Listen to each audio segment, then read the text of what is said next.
ORS అనేది ఒక medicine.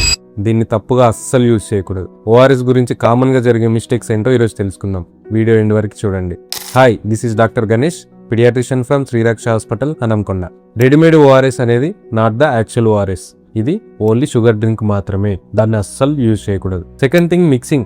ORS powder అనేది మనకి 2 టైప్స్ గా అవైలబుల్ ఉంటుంది. ఒకటి 4 grams, ఇంకొకటి 22 grams. ఈ 4 grams అనేది 200 ml వాటర్ లో మిక్స్ చేయాలి. అదే 22 grams అనేది 1 లీటర్ వాటర్ లో మాత్రమే మిక్స్ చేయాలి. అప్రాక్సిమేట్ గా 200 ml గానీ, అప్రాక్సిమేట్ గా 1 లీటర్ వాటర్ గానీ ఇలా తీసుకోవడం అస్సలు చేయకూడదు. ఎందుకంటే ఓవర్ డైల్యూషన్, అండర్ డైల్యూషన్ ఈ రెండు ప్రాబ్లమే. థర్డ్ థింగ్ ఏంటంటే, ఈ మిక్స్ చేసిన సొల్యూషన్ ని 24 hours లోపు మాత్రమే యూజ్ చేయాలి. 24 hours దాటి అస్సలు యూజ్ చేయకూడదు. ఫోర్త్ థింగ్ ఏంటంటే, ఎక్స్ట్రా షుగర్ గానీ, ఎక్స్ట్రా సాల్ట్ గానీ ఈ ఫార్ములాకి అస్సలు యాడ్ చేయకూడదు. ఎందుకంటే సరిపడంత షుగర్, సాల్ట్ దీంట్లో ఉంటుంది. ఇంకొంతమంది ఏంటంటే ఈ పౌడర్ ని జ్యూస్ లో గానీ, మిల్క్ లో గానీ ఇస్తూ ఉంటారు.